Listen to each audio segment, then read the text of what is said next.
Ang babaeng ito ay sumusunod lang sa isang mas batang lalaki buong araw. Saan man magpunta ang lalaki o ano man ang kanyang gawin, nakasunod pa rin ang babae sa kanya at ayaw siyang tantanan.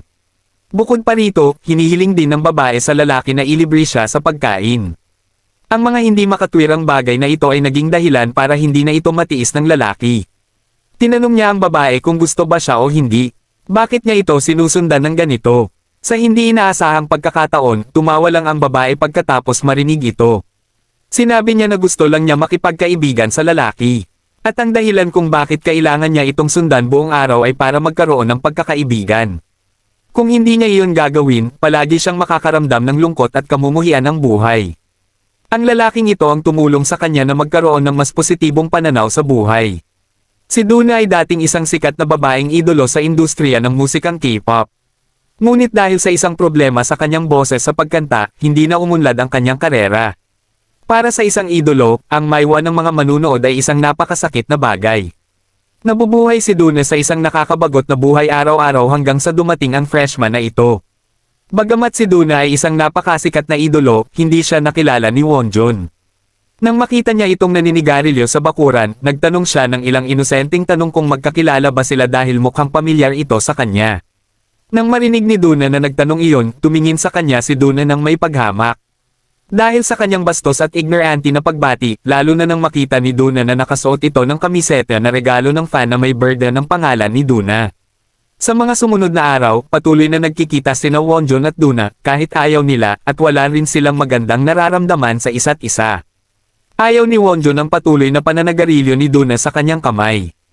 Akala ni Duna ay isang baliw na fan si Wonjun na sumusunod sa kanya.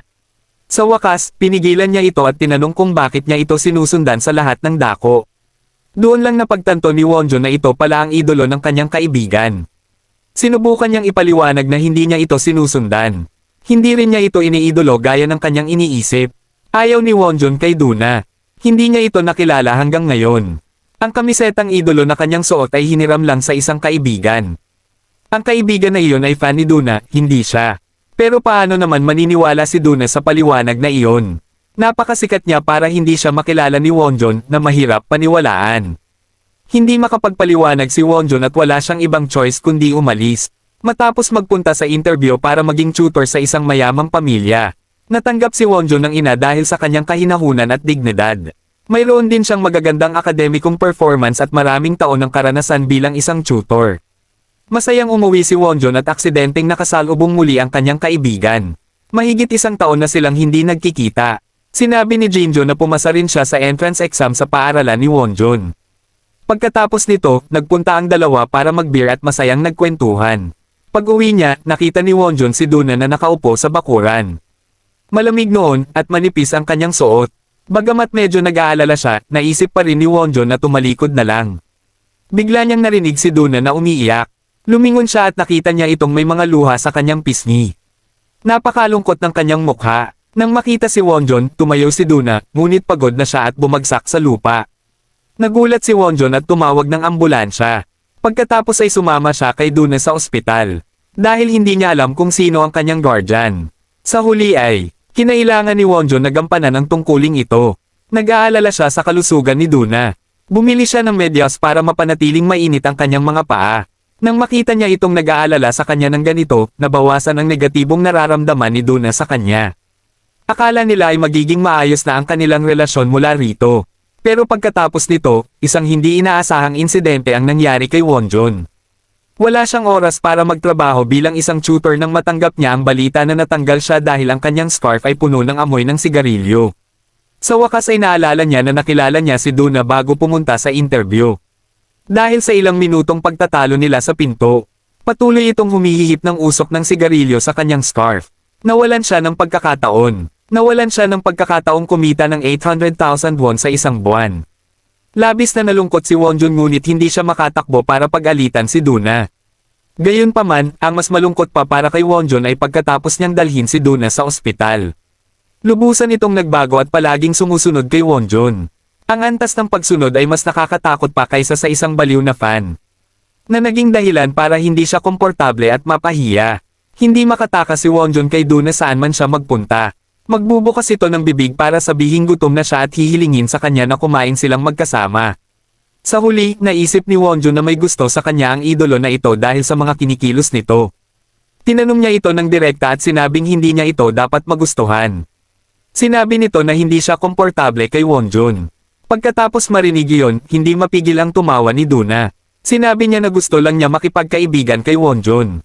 Pagkatapos sabihin iyon, nang hindi hinihintay ang sagot ni Wonjun. Iniwan siya ni Duna doon para magsampay ng kanyang mga damit. Naglakad siya pasulong para abutin ang sikat ng umaga. Ang kumikinang na imahe ni Duna ay nakaakit kay Wonjun sandali. Ngunit patuloy pa rin siyang kinantsawan ni Duna. Kinuha niya ang numero ng telepono sa kanyang notice ng tutor. Tinawagan ni Duna si Wonjun para asarin ito. Nang hindi alam na masakit ang ulo nito. Naghahanap ng trabaho para kumita ng mas maraming pera. Nagalit si Wonjun at pinagalitan si Duna, na naging dahilan para agad itong magbago ng kanyang ugali. Galit na galit si Wonjun at pinagalitan si Duna. Pagkatapos marinig iyon, sa mga sumunod na araw, hindi na ginulo ni Duna si Wonjun. Ngunit nakaramdam siya ng hindi komportable, nang hindi niya makita si Duna kahit saan. Bumaba si Wonjun sa palapag ni Duna para makipagbati. Sinabi niya na maaari silang lumabas para kumain. Gagawin niya ang anumang gusto nito. Nang makabalik si Duna mula sa pamimili, narinig niya ang lahat ng kanyang sinabi. Kinabukasan, pumunta siya sa paaralan ni Wonjun. Pagkatapos ay paulit-ulit niyang sinabi na gusto niyang lumabas para kumain kasama niya. Ang paglitaw ni Duna sa lecture hall ay lubhang kinabulat ni Wonjun dahil ang mga kaibigan sa paligid ay patuloy na nagbubulungan sa kanilang dalawa. Sa wakas, opisyal na kinumpirma ni Duna at Wonjun na magkaibigan sila. Nagbabala rin si Duna kay Wonjun na huwag siyang magkagusto sa kanya. Nang marinig iyon, kinumpirma rin ni Wonjun na hindi iyon mangyayari. Ngunit maraming bagay ang hindi nila malalaman ng maaga at hindi nila makokontrol na siyang damdamin ng kanilang mga puso. Opisyal na iniligtas ni Wonjun ang numero ng telepono ni Duna. Tumawa siya sa kanyang sarili na parang baliw nang maisip ang kanyang nakatatandang kaibigan na si Duna. Dahil sa pag-aalala ni Wonjun, nakita rin ni Duna na ang kanyang buhay ay mas maganda kaysa dati. Bagamat sa kaibuturan ng kanyang puso, naaalala pa rin niya ang kanyang huling pagganap. Ang mga imahe bago siya nahimete at nahulog sa entablado ay bumabagabag kay Duna dahil madalas itong pumapasok sa kanyang pagtulog. Kaya naman madalas siyang naninigarilyo para pakalmayan ang kanyang isip. Habang si Duna ay nakalubog pa rin sa kanyang sariling mundo sa silid sa unang palapag, si Wonjun, na hindi makahanap ng trabaho bilang tutor, ay nagtrabaho bilang waiter sa isang coffee shop. Dito niya nakasalubong si Jinju, ang kaibigang lihim niyang minahal simula noong high school. Ang muling makita si Jinju, at ngayon ay nasa high school na sila. Nagkita pa sila sa kanilang mga part-time job na lubhang ikinatuwa ni Wonjun. Sa kabaligtaran ng masayang kalooban ni Wonjun, si Duna ay nag-iisa sa bahay, malungkot na nanonood ng TV sa isang depressed na paraan. Ayaw niya ring sagutin ang tawag ng kanyang ina dahil hindi ito ang taong gusto niyang makausap sa ngayon. Ang tanging taong gusto talagang kontaken ni Duna ngunit hindi niya magawa ay ang kanyang manager. Simula ng insidente sa entablado, hindi siya pinansin ng lalaking iyon nang hindi man lang nagtatanong sa kanya. Kahit ilang beses na siyang tinawagan ni Duna, hindi siya nakatanggap ng tugon. Frustrated, lumabas siya para manigarilyo. Kasabay nito, bumalik si Wonjun matapos ang kanyang part-time job.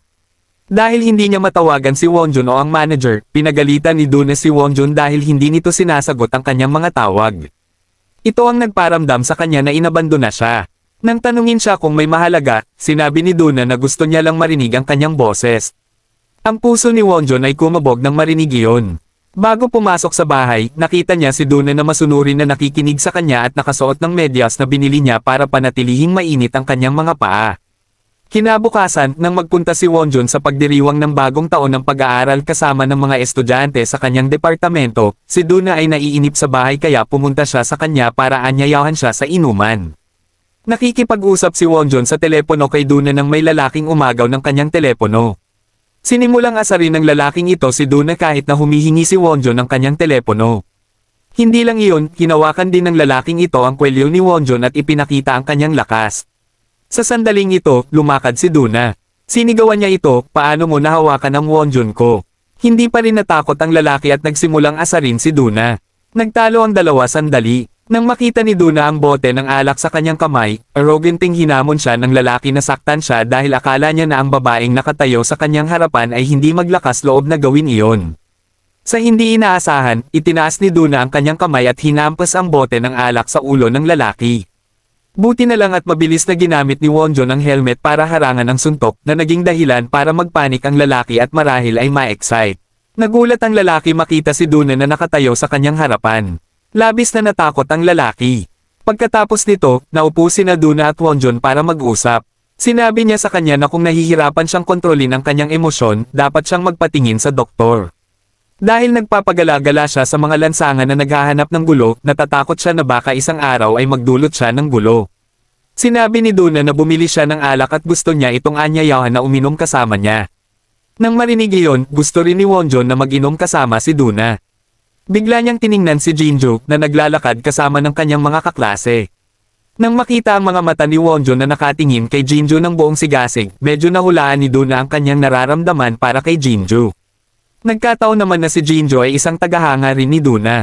Inimbitahan ni Jinju si Duna na uminom kasama niya. Sinabi ni Duna kung bakit kailangan kong uminom kasama ng isang estranghero.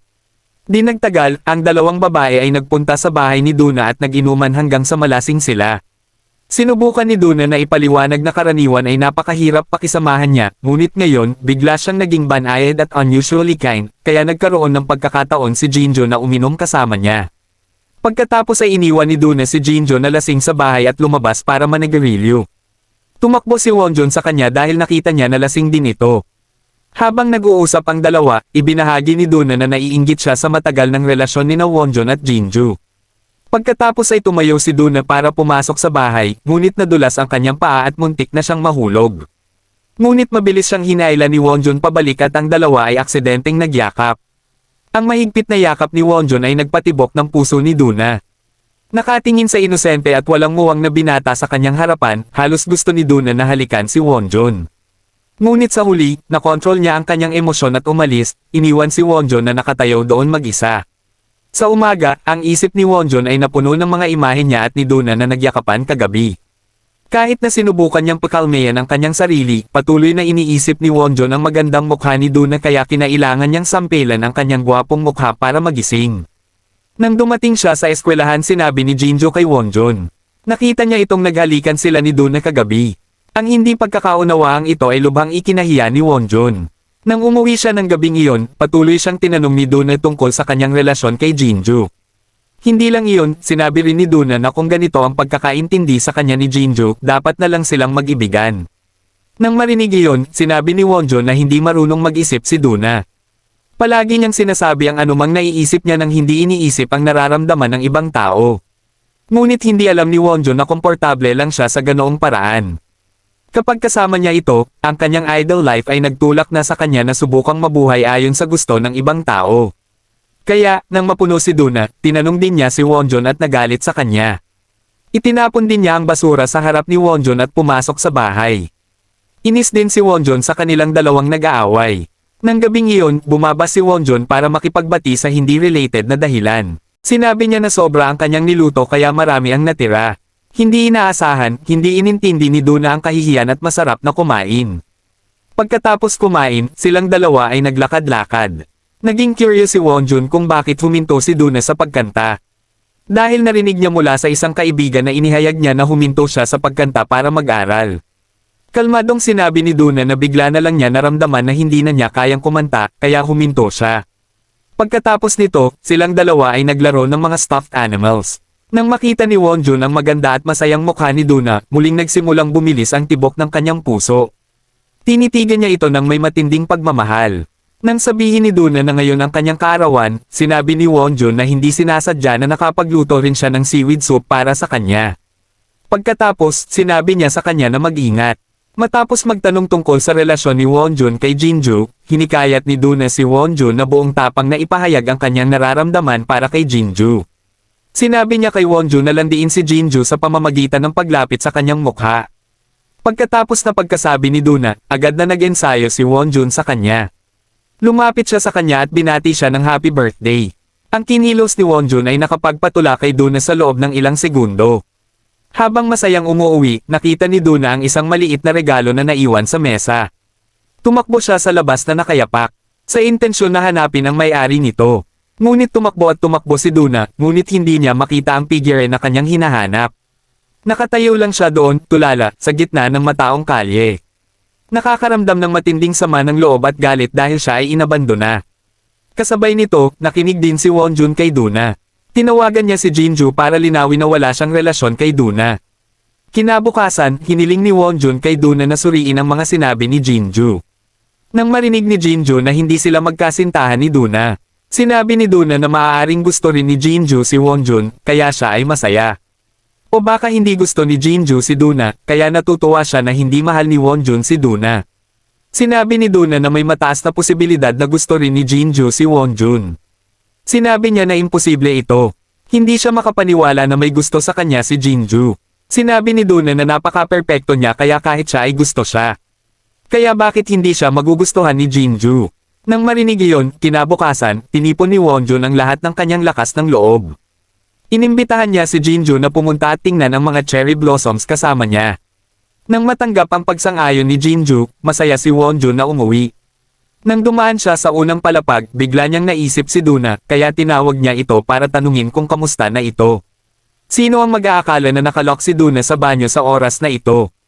Nakaupo siya doon na natataranta. Nang marinig ang boses ni Wonjun, sinubukan niyang magsenyas na nakalock siya doon. Matapos sirain ni Wonjun ang pinto ng banyo para tulungan si Duna na makatakas, agad siyang tumakbo para yakapin ito ng mahigpit. Naramdaman ng takot ni Duna, niyakap din siya ni Wonjun at patuloy na inalo ito.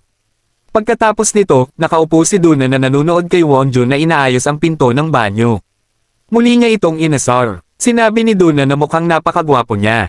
Sa wakas, sinabi niya na marahil dahil wala siyang ama, nagkaroon siya ng pagnanais na makakita ng isang lalaki sa pamilya. Nang marinig iyon, sinabi ni Wonjun na hindi siya nakatira sa kanyang ama simula pa noong bata pa siya. Sinabi ni Duna na hindi niya kailanman nalaman kung sino ang kanyang ama. Naisip ang sitwasyon ng pag-abandona ng manager, muling nag-crave si Duna ng sigarilyo. Dinala siya ni Wonjun para magsaya sa pamamagitan ng paghila kay Duna para basagin ang mga ulo ng mga seal. Nang makita siyang naglalaro sa mga seal ng buong puso at masaya. Naramdaman ni Wonjun na marami siyang pinigilan dati. Nakatingin pa rin si Wonjun sa babaeng nakatayo sa kanyang harap ng may matinding pagmamahal. Pagkatapos nito, hinailan ni Wonjun si Duna para maglaro ng basketball. Ang dalawa ay nagkaroon ng ilang talagang masasayang sandali na magkasama. Matapos maglaro ng basketball ang dalawa, humiga sila para panoorin ang kalangitan sa gabi. Kahit napakadilim, wala, marahil dahil nakahiga si Wonjun sa tabi niya. Sinabi ni Wonjun na inimbitahan niya si Jinju na pumunta at tingnan ang mga cherry blossoms. Akala niya ay tatanggihan ni Jinju. Ngunit tinanggap niya ito. Lumingon si Duna at dumaikit kay Wonjun. Nagmamadali siyang nagtanong at natuwa para sa kanya. Gayunpaman, ang puso ni Wonjun ay tumibok ng mabilis dahil sa kinilos ni Duna. Kinabukasan, nagkita si Wonjun at Jinju para tingnan ang mga cherry blossoms. Labis na nasasabik si Wonjun dahil ang kanilang relasyon ay umuunlad ng napakaganda. Lumabas silang dalawa at masayang nagkwentuhan tungkol sa kanilang mga araw sa paaralan. Pagkatapos ay hindi sinasadyang nabanggit ni Wonjun kay Jinju ang tungkol sa pagpunta at paglalaro sa isang seal. Nawala sa mood si Jinju nang marinig iyon. Bahagya rin niyang napagtanto na si Wonjun ay nagmamalasakit kay Duna. Ang atmosfera sa kanilang dalawa ay naging awkward. Biglang nagsimulang umulan ng malakas. Silang dalawa ay sumisilong sa ulan. Nang makasalubong nila ang isang senior na lalaki na nanliligaw kay Jinju. Habang sila ay nakikipag-hitchhike pabalik, tinawagan si Wonjun ng kanyang roommate para bumalik para sa ilang cake. Nagkataon, ang senior ay malapit na kaibigan ng roommate ni Wonjun. Kaya sila ay nagkakilala ng walang anumang paunang ayos. Kaya bumalik sila sa dormitoryo para kumain ng cake. Ang roommate ni Wonjun ay patuloy na ipinapare si Jinju kay Wonjun. Ngunit si Yeontaek ay sapat na matalino para mapansin ang atmosfera sa hapagkainan ay lubhang awkward. Nagdahilan si Wonjun na bibili ng ice cream para umalis. Tumayo rin si Duna at umalis kasama ni Wonjun. Nang bumalik ang dalawa na may dalang ice cream. Medyo hindi natuwa si Jinju nang makita si Duna na nakasuot ng jacket ni Wonjun. Lalo na nang makita niya ang mapagmahal na tingin ni Wonjun kay Duna. Napagtanto ni Jinju na ang nararamdaman ni Wonjun ay nakadirekta kay Duna. Kinabukasan, naglaro ng basketball nang magkasama sina Senior Sihan at Wonjun. Dumalo rin si Duna para suportahan si Wonjun. Pagkatapos maglaro, gusto ni Sihan na imbitahan sina Wonjun at Duna na kumain kasama ni Jinju. Pero sumenya si Duna na ayaw niyang sumama, kaya tumanggi rin si Wonjun. Pagkatapos ay sinabi ni Duna na nakita niyang gusto ni na Jinjo at Wonjun ang isa't isa. Kaya kung hindi ito sasabi ni Wonjun, tiyak na mawawala sa kanya si Jinju. Sa oras na ito, sinabi lang ni Wonjun na 1 taon na ang nakalipas, inihayag na niya ang kanyang nararamdaman para kay Jinju. Pero nang marinig siya na magtapat, nanahimik ito at umiwas sa kanya. Hindi na sila nag-usap simula noon. Nang marinig ni Duna na nagtapat na siya noon, tuwang-tuwa si Duna sa loob niya. Sa mga sumunod na araw, nanatili si Duna sa bahay. Napansin niyang may pumupunta sa kanyang kwarto. Nag-aalala siya, kaya tinawagan niya si Wonjun at ang ilan pa para mag-inuman kasama niya. Naupo ang lahat para uminom ng beer at kumain ng cake, at sa April Fool's Day, naglaro ang lahat ng isang laro para makita kung sino ang pinakamagaling na sinungaling. Sinabi ni Jinjo na nakatanggap siya ng pagtatapat ngayong araw, ngunit hindi pa siya tumugon dito dahil hindi pa niya natutukoy ang kanyang nararamdaman. Ginamit niya ang pagkakataon para ipahayag ang kanyang nararamdaman kay Wonjun. Pagkatapos ay sinabi ni Duna na sinusundan siya. Pagkatapos ay ipinakita niya ang isang tumpok ng mga lihim na kinuhang litrato. At itinuro ang pintuan kung saan nagtatago ang stalker. Agad na tumakbo ang stalker, at ang buong grupo ay nagmadaling humabol sa kanya. Sa wakas, nahuli nila ang stalker. Binuksan nila ang kanyang kamera at nakita ang maraming mga lihim na kinuhang litrato ni Duna. Gusto ni Duna na saktan siya, ngunit nagpigil siya. Kumuha siya ng bote para hampasin ito sa ulo pero di niya itinuloy. Pagtapos ay umalis siya. Matigas na sinabi ng stalker ang isa pang mapanuksong pangungusap. Ito ang nagpabaliw kay Wonjun. Hinawakan ni Wonjun ang kwelyo niya at tinitigin siya na nagsasabing papatayin kita kung magsalita ka pa tungkol kay Duna. Ang mga ikinilos ni Wonjun ay kinagulat ni Jinju. Hindi pa niya ito nakitang galit na galit dati. Sinabi ni Jinjo kay Wonjun na naghahanda na siyang lumipat. Napakasama ng kanyang relasyon sa kanyang ama. Pero wala siyang mapagsabihan. Umuwi si Wonjun pagkatapos ihatid si Jinjo sa bus stop. Hindi sinasadyang nakita niya ang isang text message sa telepono ni Duna sa isang taong nagngangalang P. Na may maraming mga tanong tungkol sa misteryosong taong ito. Pumunta si Wonjun sa sala para uminom ng beer. Sa oras na ito, gising na rin si Duna. Lumabas siya at ibinigay sa kanya ni Wonjun ang lahat ng mga litrato at impormasyon ng stalker. Pumunta rin si Wonjun para tanggalin ang lahat ng mga imahe sa kanyang computer. Sinabi ni Wonjun na handa na ang lahat. Kung gusto niyang i-report ang stalker sa pulis. Tinanong ni Wonjun si Duna kung nakatagpo na siya ng ganitong bagay. Tiyak na natakot siya sa malakas na personalidad ni Duna. Kahit natatakot siya, kalmado niyang sinabi na normal lang ito. Sa oras na ito, sinabi ni Wonjun sa kanya na okay lang na matakot. Na ito ay isang normal na reaksyon ng tao. Ang pinakamahalagang bagay ay hindi hayaan ang iyong sarili na masaktan. Nang marinig ang mga salitang ito mula sa binata na nakaupo sa harap niya. Tiyak na naantig ang puso ni Duna. Tumingin siya sa kanya ng may pagmamahal. At pagkatapos ay bumagsak siya at ipinatong ang kanyang ulo sa kondongen ni Wonjun. Sinabi niya na gusto niyang magpatuloy sa pagtulog. Dahil hindi pa siya sapat na nakatulog kanina. Bago pa makabawi si Wonjun sa kanyang pagkabigla. Hinawakan niya ang kanyang kamay. Sinabi niya na hayaan siyang hawakan ang kanyang kamay sandali. Kung ayaw ni Wonjun pwede niya itong tanggalin. Pero umabot si Wonjun gamit ang kanyang kabilang kamay. At hinawakan ang kanyang mga kamay. Sa pagtingin sa kung paano ipinulupot ni Wonjun ang kanyang kamay sa kamay ni Duna. Sapat na para makita kung gaano niya ito pinapahalagahan. At gustong protektahan. Ang dalawa ay nagyakapan. At natulog ng mahimbing hanggang kinabukasan. Ang puso ni Wonjun ay napuno ng imahe ni Duna. Sa mga sumunod na araw, sinubukan ni Wonjun na mag-focus sa pag-aaral at pagtatrabaho. Para hindi masyadong mag-isip tungkol kay Duna. Tulad ni Duna, nag-iisa pa rin siya sa bahay. Nakipag-ugnayan siya sa kanyang manager. Pero hindi niya ito makontak. Pumunta si Duna sa amusement park kung saan nagtatrabaho si Wonjun. Alam na kailangan pa ring magtrabaho ni Wonjun para kumita ng pera. Hindi niya ito inabala. At naglaro mag-isa. Bagamat hindi siya masaya, naghihintay pa rin siya sa kanya. Hanggang sa matapos ang kanyang trabaho. Nang makita si Duna na nakaupo sa isang sulok na naghihintay sa kanya. Ang puso ni Wonjun ay napuno ng lungkot. Ang dalawa ay lumabas para mag-late night snack. Nang makita si Wonjun na masarap na kumakain ng noodles, tuwang-tuwa si Duna. Nagtiwala siya sa kanya, na bukod sa pagkanta at pagsayaw, wala siyang alam na ibang gawin. Nag-aalala rin siya ng sobra tungkol sa kanyang kinabukasan. Kung hindi na siya makakakanta at makakasayaw, tiyak na malungkot at mag-isa ang kanyang buhay. Pero lumalabas na ngayon ay hindi niya nakikita ang mga bagay na kasing lungkot ng kanyang iniisip. Salamat kay Wonjun na nasa kanyang tabi. Nakita niyang mas masaya ang buhay. Sinabi ni Wonjun na ang pangarap lang niya ay isang normal na buhay. Ang mapayapang kaligayahan ay higit pa sa sapat para sa kanya. Ilang segundo ring nag-isip si Duna.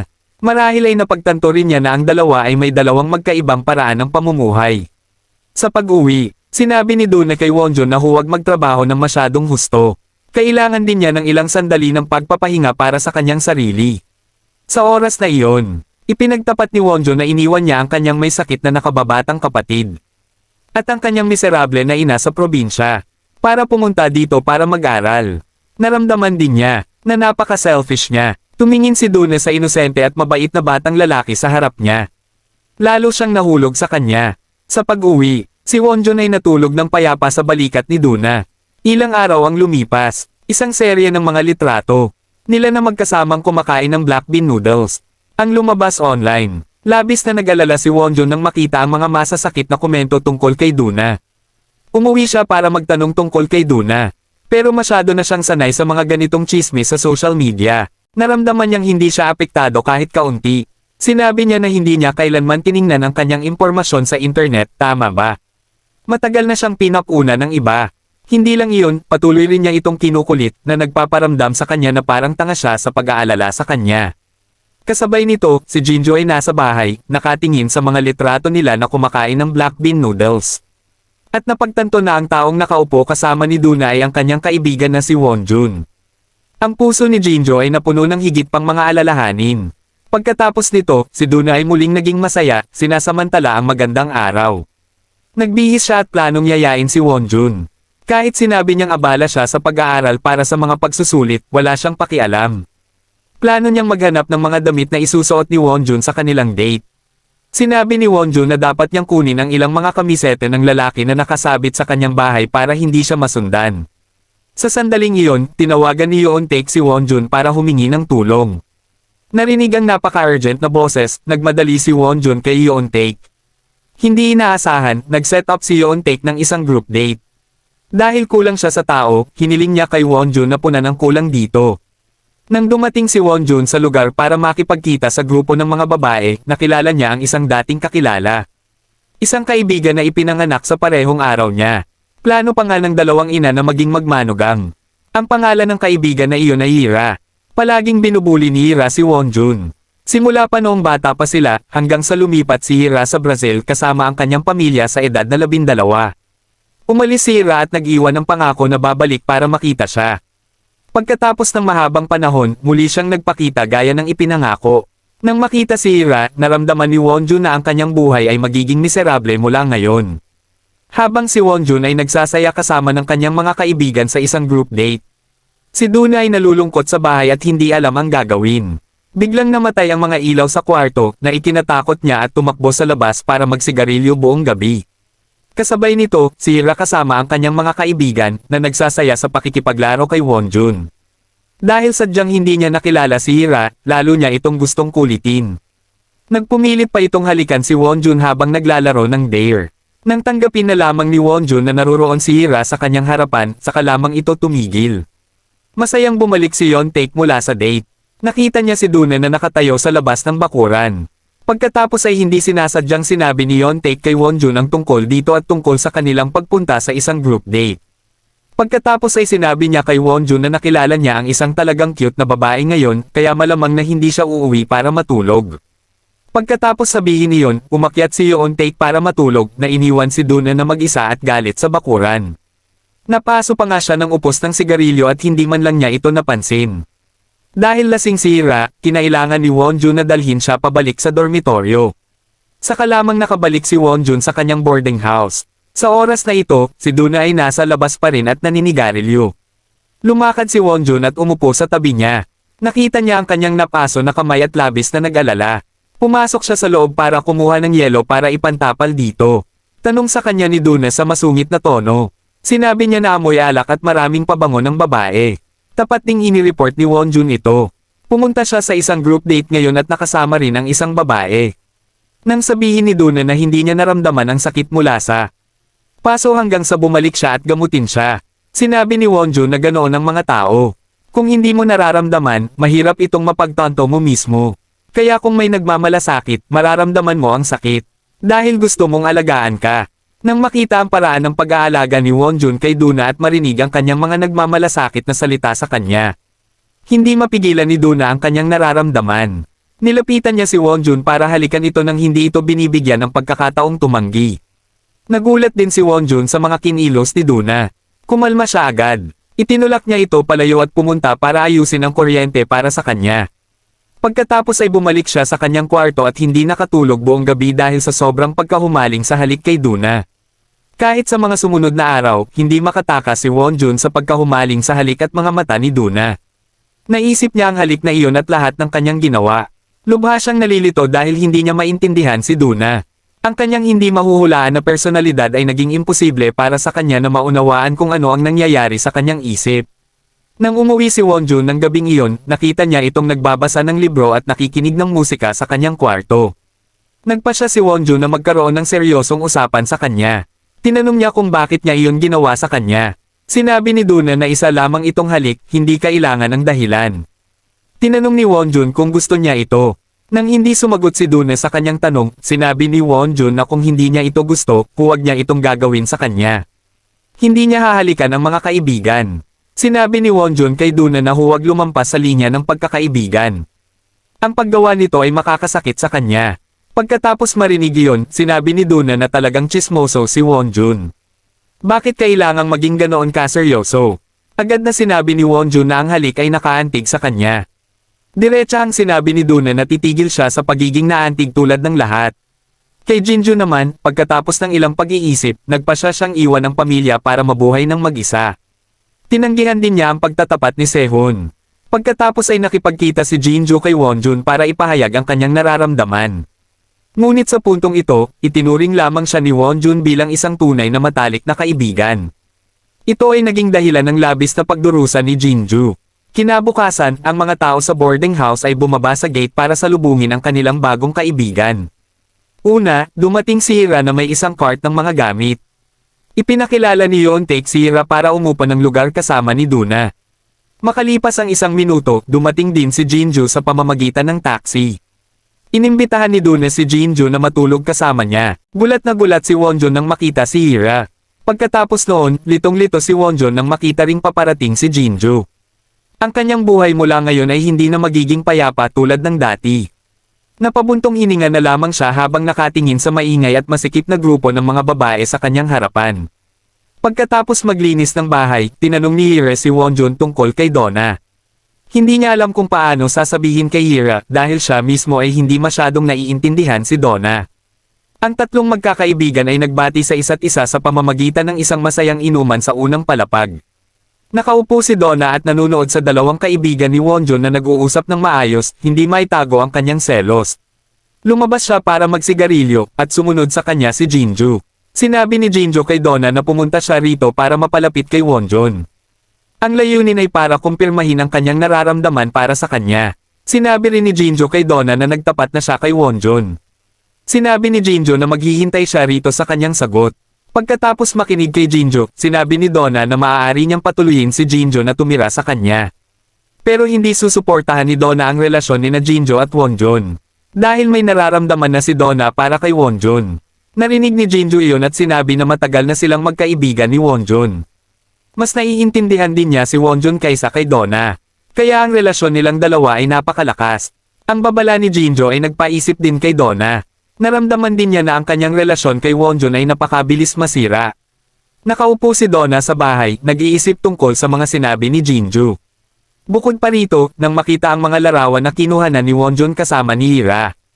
Nakaramdam din si Donna ng pagkalito at pagkabagabag. Sa huli, nagbihis siya at pumunta sa bar. Sa oras na ito, ang puso ni Donna ay labis na nalulungkot at walang laman. Natatakot siyang umupo mag-isa sa bahay. Kasabay nito, sa boarding house, masayang nagluluto ng hapunan ang grupo ng mga kaibigan. Sinubukan din ni Jinju na mapalapit kay Wonjun. Talagang umaasa siya na magkakaroon ng magandang resulta ang kanilang relasyon. Pero bigla niyang nakita ang pakete ng sigarilyo ni Donna sa kama ni Wonjun. Ang kanyang pagkabalisa ay nagsimulang lumaki. Ang kanyang pagkabalisa ay naging mas halata. Pero matigas pa rin ang kanyang ulo na ituloy ang relasyon na ito. Kaya sinubukan niyang sabihin kay Wonjun ang tungkol sa kanyang sarili at sa kanyang nararamdaman. Sa huli, hindi na maiwasan ni Wonjun ito. Sinabi niya na dati ay gusto niya ito. Pero ngayon ay itinuturing niya na lamang itong malapit na kaibigan. Wala na siyang nararamdaman para dito tulad ng dati. Samantala, si Donna naman ay nakasalubong ang isang dating kakilala sa dance club. Ang lalaking ito ay dating intern sa kanyang kumpanya. Nagpahayag ang lalaki ng kanyang pagnanais na ihatid siya sa bahay. Hindi tumutol si Donna. Pagkatapos nito, inihatid siya ng lalaki sa bahay. Pagkatapos ay sinamantala niya ang pagkakataon na lapitan ito at gusto itong halikan. Ito ay labis na ikinagalit ni Donna. Labis siyang nabalisa. Nag-away ang dalawa. Sinabi ng lalaki na wala na si Inwook sa kanyang tabi. Nang marinig ang mga salitang ito, nakaramdam ng sama ng loob si Donna. Sa sandaling ito, lumabas si Wonjun ng bahay. Pinutol niya ang usapan ng dalawa. Pagkatapos kunin ni Wonjun ang cellphone ni Donna na naiwan sa kotse ng lalaki. Sinabi ng lalaki na ginagawa iyon ni Donna sa mga binata para mapansin ni Manager Inwook. Pagbalik kay Donna, sinabi ni Wonjun na gusto niya talagang malaman kung ano ang nangyayari sa kanyang isip. Na nakikisama siya sa ganoong klaseng tao. Dala ang sobrang inis at galit, tumakbo si Wonjun sa soccer field para ilabas ang kanyang emosyon. Sa sandaling ito, sumunod din si Donna sa kanya. Nang makita siya ay lalo siyang nagalit dahil hindi niya alam kung mas espesyal ba siya sa kanya kaysa sa iba. Umalis si Wonjun na galit kahit na hinawakan ni Donna ang kanyang kamay. Sa wakas, hindi na nakatiis si Wonjun. Tinanong niya kay Donna kung ano ang ibig sabihin niya sa kanya. Sinabi ni Donna na dahil sinabi niya kay Wonjun na walang kahulugan ang kanilang unang halik. Gusto niyang kumpirmahin kung talagang may nararamdaman siya para dito sa pamamagitan ng pakikipag-date sa ibang tao. Pero napagtanto niya na iniisip pa rin niya ito at gusto niya ito. Kaya ano ang gagawin ni Wonjun kapag narinig niya ang mga salitang iyon mula kay Donna? Sa halip na sumagot sa kanyang tanong, hinaila siya ni Wonjun palapit sa kanya at marahan siyang hinalikan. Sa puntong ito, ang dalawa ay opisyal na hindi na magkaibigan. Nang bumalik si Wonjun sa kanyang bayan para bisitahin ang kanyang pamilya, tinanong niya ang kanyang matalik na kaibigan tungkol kay Donna. Pagkatapos noon, tumingin siya ng impormasyon tungkol sa kanya online sa unang pagkakataon at eksakto ito gaya ng kanyang sinabi. Siya ang laging pinapuna ng lahat. Kasabay nito, nalaman din niya ang tungkol sa pamilya ni Donna. Ang ina ni Donna ay ginamit ang reputasyon ni Donna para mangutang ng pera kung saan-saan. Ito ay kalaunan ay nabunyag at nakaapekto sa kanya ng labis. Bukod pa rito, nalaman din niya na naghiwalay ang mga magulang ni Donna noong napakabata pa siya. Iniwan siya ng kanyang ina para tumira kasama ng kanyang lola. Sa sandaling ito, naramdaman niya ang labis na awa sa kanyang puso. Hindi niya kailanman naisip na ang babaeng kanyang mahal ay kailangang humarap sa napakaraming nakakabagbag pusong bagay na tulad nito. Pagkatapos nito, tinawagan ni Wonjun si Donna para magsalaysay sa kanya.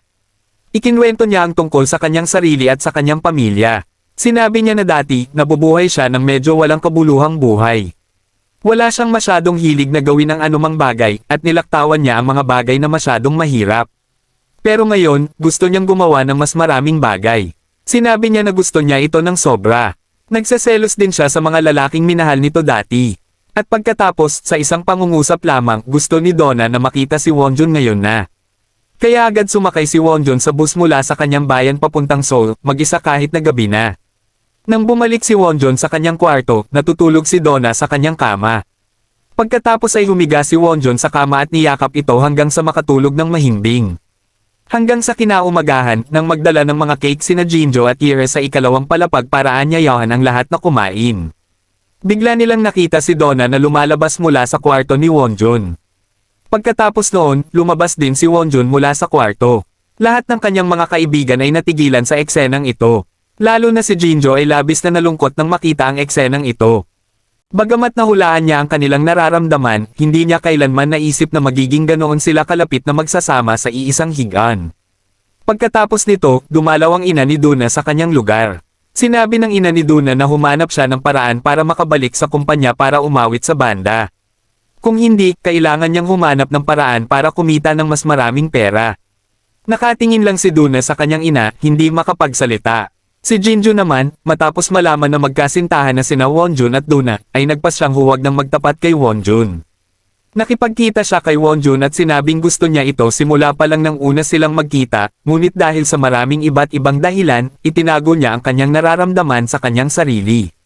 Sa huli, nagkailangan sila sa isa't isa. Ang mga salita ni Jinjo ay puno ng panghihinayang. Labis ding nasaktan si Wonjun nang marinig ang mga salitang ito mula sa kanyang unang pag-ibig. Dahil lang sa kaunting hindi pagiging tapat, talagang nagkailangan silang dalawa. Opisyal na nagpaalam ang dalawa sa kanilang inosenteng pag-ibig. Kasabay nito, pumunta rin si Duna sa performance ng kanyang banda. Nakita ang kanyang apat na kasamahan sa banda na matagumpay na nagpe-perform nang wala siya, palihim na umalis si Duna. Ngunit hindi niya alam na nakita siya ni Inwook mula sa malayo. Gabi na at hindi pa rin nakakabalik si Duna. Kaya nag-aalala si Wonjun at naghihintay sa kanya. Sa labas, paulit-ulit niya itong tinawagan, ngunit hindi niya ito makontak. Napuno rin siya ng takot para sa kanya. Nagtanong si Hira tungkol sa relasyon ni Wonjun at Duna. Pagkatapos ay nagbigay si Hira ng ilang payo kay Wonjun tungkol sa pag-ibig. Pagkatapos ay umalis siya, iniwan si Wonjun doon para maghintay sa pagbabalik ni Duna. Sa sandaling ito, tinawagan siya ni Duna. Nang makita ni Wonjun si Duna, hiniling nito na magbiyahe sila sa gabing iyon. Ang dalawa ay sumakay sa isang kotse para agad na umalis. Kinabukasan, ang dalawa ay nagkaroon ng ilang tunay na masasaya at masasayang sandali na magkasama. Sa pagtatapos ng isang mahabang araw ng nakaka-relax na pamamasyal, ang dalawa ay gumugol ng isang gabi ng pagtatalik na magkasama. Ngunit ang kaligayahan ay madalas na marupok at panandalian lamang. Kinabukasan ng umaga, nang magkahawak kamay sina Wonjun at Duna na naglalakad. Sinabi ni Duna kay Wonjun na baka dapat nilang ipaalam sa publiko ang kanilang relasyon. Labis na natuwa si Wonjun nang marinig ang mga salita ni Duna. Ngunit biglang huminto si Duna. Sa harap nila ay isang kotse na pamilyar kay Duna. At ang figure ng manager na nagngangalang Inwook ay nakatayo sa harap na naninigarilyo. Nang susugod na si Duna sa manager, sinubukan ni Wonjun na hawakan ang kanyang kamay, ngunit itinaboy niya ang kanyang kamay. Iniwan niya ito na may mukhang walang magawa. Si Duna ay determinadong humakbang papunta sa kanyang manager. Ang kotse ay dumaan sa kinatatayuan ni Wonjun. Ang kanyang puso ay nabigla rin. Hanggang sa puntong hindi makapagsalita. Ang lahat ay nangyari sa napakaikling panahon na hindi nakapag-react si Wonjun. Sa oras na ito sa kotse, sinabi ni Inwook kay Duna na bumalik sa entablado kung ayaw niyang makalimutan. Ibinuhos ni Duna ang lahat ng kanyang nararamdaman. Sinisisi niya si Inwook sa kung paano siya nito tretuhin. Sinabi niya na tinuruan siya ni Inwook ng isang aral sa pamamagitan ng hindi pag-aalaga sa kanya sa napakatagal na panahon. Pagkatapos, sa isang sandali ng emosyon, binuksan niya ang pinto ng kotse at gustong umalis palabas. Dahil natatakot na mapanganib ito, hindi naglakas loob si Inwook na magpatuloy. Bumukas ang pinto ng kotse at nahulog si Duna. Pagkatapos ay sumigaw si Duna at sinisi si Inwook. Sinabi niya na may nararamdaman siya para kay Inwook. Kaya siya nasaktan ng ganito. Hindi na makapagsalita ng mahinahon si Inwook. Malakas din niyang pinagalitan si Duna. Ang taong kanyang minahal ay ang kanyang sarili. Ang nagpabiye sa kanya ay siya rin. Dahil hindi niya alam kung paano ang magmahal ng isang tao, ganoon siya kumilos noon. Naging dahilan siya ng pagdurusa ng manager ng kanyang kasamahan at ng buong kumpanya. Agad-agad pagkatapos nito, dinala ni Inwook si Duna sa ospital para gamutin ang kanyang masakit na binti. Sa oras na ito, nag-aalala si Wonjun kay Duna. Kaya paulit-ulit niya itong tinawagan. Ngunit hindi sinagot ni Duna ang kanyang telepono. Nakaupo si Wonjun mag-isa sa motel na naghihintay kay Duna. Ang kanyang puso ay puno ng napakaraming tanong tungkol sa lalaking iyon. Naalala niya ang mga sandali nang makita niya si Duna na pagod at walang magawang nakatingin sa kanyang telepono. Sa huli, hindi pa rin makahinga si Wonjun dahil sa sakit sa kanyang puso. Patuloy siyang naghintay kay Duna at tinawagan ito pabalik. Ngunit isang tawag mula sa kanyang ina ang nagpaalis sa kanya sa motel. Umalis siya nang hindi nalalaman na tumanggi si Duna na sumama kay Inwook. Bumalik siya sa resort para makasama si Wonjun. Ngunit hindi niya ito nakita. Dahil bumalik si Wonjun para alagaan ang kanyang nakababatang kapatid na babae na nagpapagamot. Si Wonjun ay nasa kanyang bayan na may napakalungkot na kalooban. Nakaupo si Wonjun na umiinom kasama ang kanyang matalik na kaibigan. Hindi niya alam na sa oras na ito, nakabalik na si Duna sa kwarto. Nakatingin siya sa kanyang telepono, ngunit sa huli, hindi niya ito tinawagan. Ang dalawa ay nagdala ng dalawang nakatagong nararamdaman na hindi nila maibahagi sa isa't isa. Nakaupo si Duna na inaalala ang mga sandali nang siya ay nakalubog sa himig at lyrics. Iyon ang kanyang buong buhay sa lahat ng oras na ito. Naalala niya ang mga sandali kasama ni Inwook. Kung paano siya nakilala ni Inwook, pumunta sa kanya, at inalagaan siya. Kinabukasan nang bumalik si Wonjun mula sa kanyang bayan sa shared dormitory. Nakita niya si Duna na nakaupo pa rin sa kanyang kinaugaliang lugar. Hindi lamang iyon, si Duna ay kumilos na parang walang nangyari. Tinanong pa niya ito kung may 1 linggo itong bakasyon para magbiyahe sa Japan kasama niya. Nakatingin si Wonjun na walang magawa sa babaeng nasa harap niya. Talagang hindi niya alam kung ano ang iisipin tungkol sa kanya. Hindi niya magawa ang ginawa nito ngayon. Tinanong lang niya kung okay lang ba ang lahat. Nang sabihin ni Duna na okay lang siya, sinabi ni Wonjun na pagod na siya at gusto niyang magpahinga sa kanyang kwarto. Ngunit sa kanyang pagkatao, hindi siya hahayaan ni Duna na umalis ng ganoon lang. Hinailan niya ito pabalik para mag-usap pa. Sinabi ni Duna kay Wonjun na huwag maging masyadong upset. Kung mayroon siyang anumang kailangan sabihin, sabihin lang ito. Sinabi niya na siguro'y maraming iniisip ito tungkol sa kung ano ang ginawa nila ng lalaking iyon. Sa sandaling ito, lahat ng galit sa puso ni Wonjun ay sinabi niya. Sinabi niya na gusto niya ito kaya hindi niya alintana kung ano ang ginawa nito sa ibang tao. Ang iniisip niya ay kung ano ang ginagawa nito sa kanya. Nakita lang ba siya nito bilang isang biro o kung ano? Nais ni Wonjun na makapasok sa isip ni Duna para malaman kung ano ang iniisip nito. Mabilis na pumasok si Wonjun sa bahay at sinabi kay Yeontaek na lilipat siya sa ibang lugar. Nang gabing iyon, nang marinig niyang aalis na si Wonjun, dumalaw si Duna para hanapin siya. Tinanong ni Duna kung gusto ba niya itong mananatili ito. Tinanong ni Wonjun kung kailangan ba niyang sumagot at sinabi nitong oo. Frustrated, tumayo si Wonjun at gustong itaboy si Duna palabas pero niyakap siya nito ng mahigpit. Ang kanyang boses ay puno ng selos sa sandaling ito. Tinanong niya kung hindi na siya kailangan ng ibang lalaki kaya siya lumapit sa kanya. Hindi sumagot si Duna kundi sinabi lang na kailangan niyang manatili sa kanyang kwarto. Sa sandaling ito, galit na si Wonjun. Ipinilit niyang umalis si Duna pero sinabi nito na hindi siya aalis dahil kailangan niya ng kausap at ang taong iyon ay dapat si Wonjun. Ayaw ni Duna na mawala ito sa kanya. Inamin din niya na mabagal siya sa pag-realize ng kanyang sariling nararamdaman. Natakot siya nang maisip niyang mawawala ito sa kanya. Narinig ni Wonjun ang mga salitang gusto niyang marinig pero para mas lalong kumpirmahin ang nararamdaman ni Duna para sa kanya. Hiniling niya na humingi ito ng tawad sa kanya at aminin na gusto niya ito. Tumingin sa kanya si Duna at sinabing mahal niya ito. Nang marinig ang 3 salitang iyon, ayaw na ni Wonjun na mag-isip o magsalita pa. Lumapit siya para halikan ito ng masidhi para bumawi sa mga nakaraang araw. Sa wakas ay nagkasundo ang dalawa at opisyal na kinumpirma ang kanilang relasyon. Ang mga sumunod na araw sa shared house ay napuno ng masayang tawanan ng magnobyo. Matapos ang napakaraming pagpipigil at hindi pagkakaunawaan, nalutas din nila ang mga alitan sa kanilang mga puso.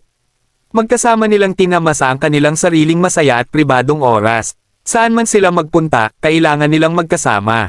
Gayunpaman, sa kaibuturan ng puso ni Duna, ang pagnanais na kumanta, sumayaw at magtanghal sa entablado ay nanatili pa rin doon. Nang bumalik si Wonjun sa kanyang bayan para alagaan ang kanyang kapatid na babae sa ospital. Si Duna ay abala sa kanyang sariling lugar sa bahay, inaalala ang kanyang mga maluwalhating araw. Ang kanyang pagnanais na bumalik sa entablado ay lalong tumindi. Gayunpaman, hindi pa rin niya alam kung ano ang susunod na gagawin. Dahil alam niya na kung babalik siya sa entablado, ang kanyang kwento ng pag-ibig kay Wonjun ay kailangang magtapos dito. Sa oras na ito, si Wonjun ay abala rin sa mga alalahanin tungkol sa pera at sakit ng kanyang nakababatang kapatid na babae. Nagtawagan ng dalawa ngunit hindi nila maibahagi ang kanilang mga alalahanin. Sa wakas, nakatanggap si Duna ng isang liham mula sa abogado ng management company. Sinabi ng abogado na ang hindi pagpunta ni Duna sa entablado ay lumabag sa kanyang eksklusibong kontrata sa kumpanya. Ang kompensasyon sa kontrata ay napakalaki para kay Duna sa oras na ito. Sinabi sa kanya ng kanyang manager kung hindi siya magpapasya na bumalik sa entablado ngayon. Kapag nagkaroon ng hindi pagkakaunawaan, magiging mahirap para sa kanya na bumalik sa kanyang karera sa hinaharap. Sa huli, kinailangan ni Duna na magkompromiso, bahagya dahil sa parusa sa kontrata. Bahagya na din na nabawi niya ang kanyang boses. Higit sa lahat, gusto rin niyang makita ni Wonjun ang kanyang imahe sa entablado tulad ng pangarap na nabanggit nito. Matapos ang kanyang trabaho sa kanyang bayan, dali-daling bumalik si Wonjun kay Duna.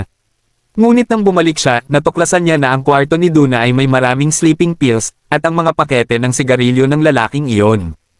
Hinala niya na may mga problema ito ngunit itinago ito sa kanya. Kaya pumunta siya para makita si Inwook. Hiniling ni Wonjun kay Inwook na iwanang mag-isa si Duna. Gayunpaman, sa oras na ito, napagtanto ni Wonjun na ang buhay ni Duna ay hindi kasing simple ng sa kanya. Dahil si Duna ay hindi isang ordinaryong tao.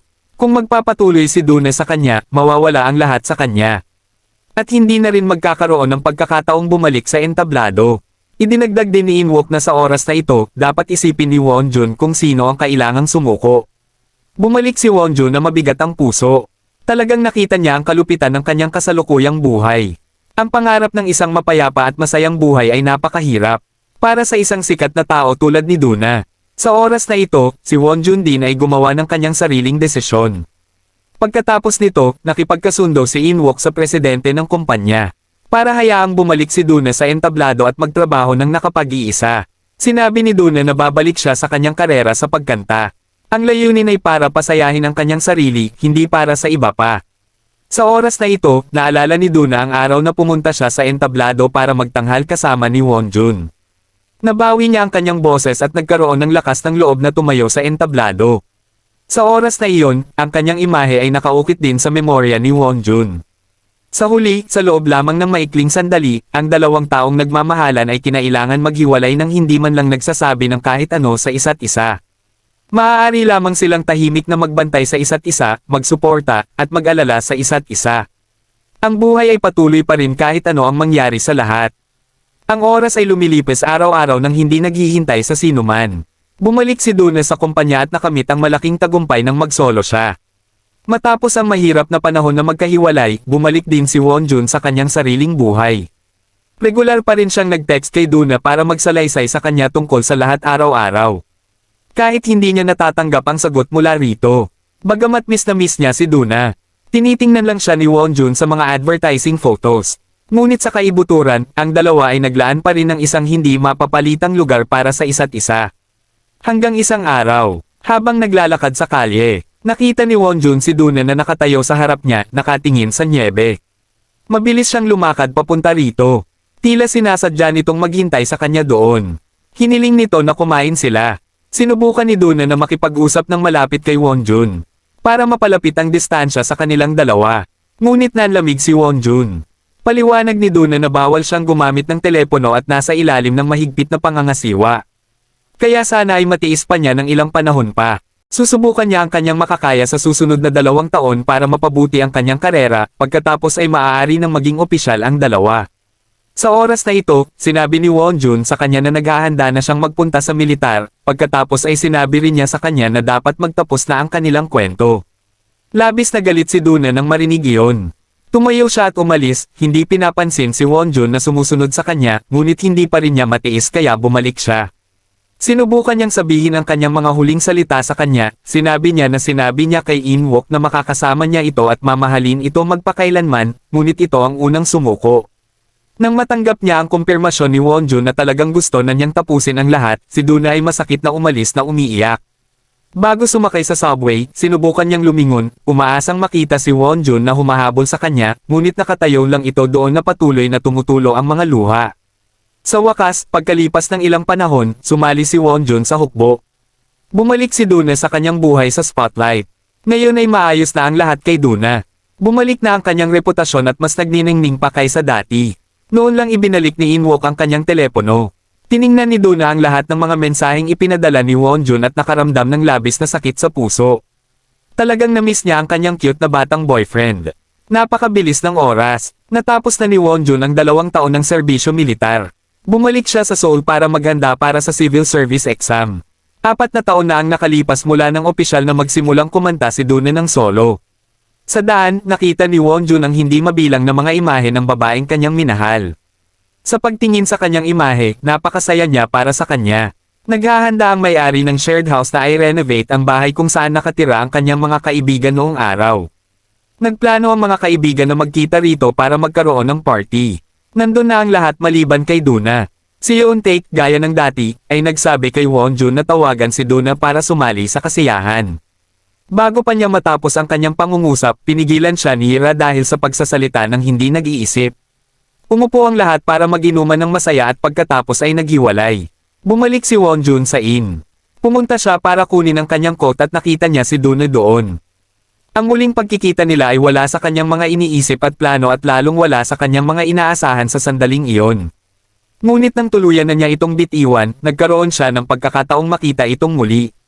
Sa pagkakita sa kanyang pamilyar na figure na nakatayo doon at naninigarilyo, ang puso ni Wonjun ay tumibok ng paulit-ulit. Binati siya ni Duna, at siya ay tumango lamang bilang tugon. Pagkatapos ay tumakbo siya sa itaas para kunin ang kanyang coat. Pagkatapos, ang dalawa ay naginuman ng magkasama. Patuloy na nakatingin si Duna kay Wonjun na may masayang kalooban, ngunit nanatiling napakalamig ng trato sa kanya ni Wonjun. Umuwi si Duna na may lungkot at galit. Galit siya dahil hindi pa rin siya pinapansin ni Wonjun. Umiyak siya ng sobra dahil ayaw na niya itong makita ng ganito. Pagkatapos ay hindi na niya matiis. Pumunta si Duna sa lugar ni Wonjun. Doon, sinisi niya ito sa pagtrato sa kanya na parang estranghero ngayon. Salamat sa kanya na nandyan para sa kanya noong siya ay nasa kanyang pinakamababang punto, nalampasan niya ito. Kaya bakit niya siya iniiwasan ngayon na muli siyang matagumpay? Ngayon ay mayroon na siya ng lahat kaya maaari na siyang wala sa kanya. Ang mga salitang ito na sinabi ni Duna ay hindi ang gusto niyang sabihin. Sa katunayan, kailangan pa rin niya ito ng sobra. Pagkatapos, sa parehong dominante na paraan tulad ng dati, paulit-ulit na pinagalitan ni Duna si Wonjun at pinilit itong humingi ng tawad sa kanya. Pinilit niya si Wonjun na sabihin na nagsisisi siya sa pagtrato sa kanya ng ganito. Gusto niya itong sabihin ang anumang gusto niya para pasayahin ito. Nang marinig niya itong humingi ng tawad at sabihing nagsisisi ito, sinabi ni Duna na miss niya ito. Pagkatapos sabihin niyon, niyakap niya si Wonjun ng mahigpit. Sa sandaling ito, hindi na kayang maging malamig pa ni Wonjun sa kanya. Minsan ay ipinapalagay ng mga tao na ang mga bagay na masyadong magkaiba ay hindi magiging angkop sa isa't isa. Ngunit minsan ang mga bagay na lubos na magkaiba ay napakaangkop. Kapag sila ay magkasama, sila ay magtutulungan at magpapabuti sa isa't isa. Tulad ng paraan ng pagmamahal, pagprotekta, paghikayat, at pagpapabuti ni Wonjun at Duna sa isa't isa. Dito nagtatapos ang pelikula. Salamat sa inyong lahat sa panunood. Paalam at magkita-kita muli sa mga susunod na video.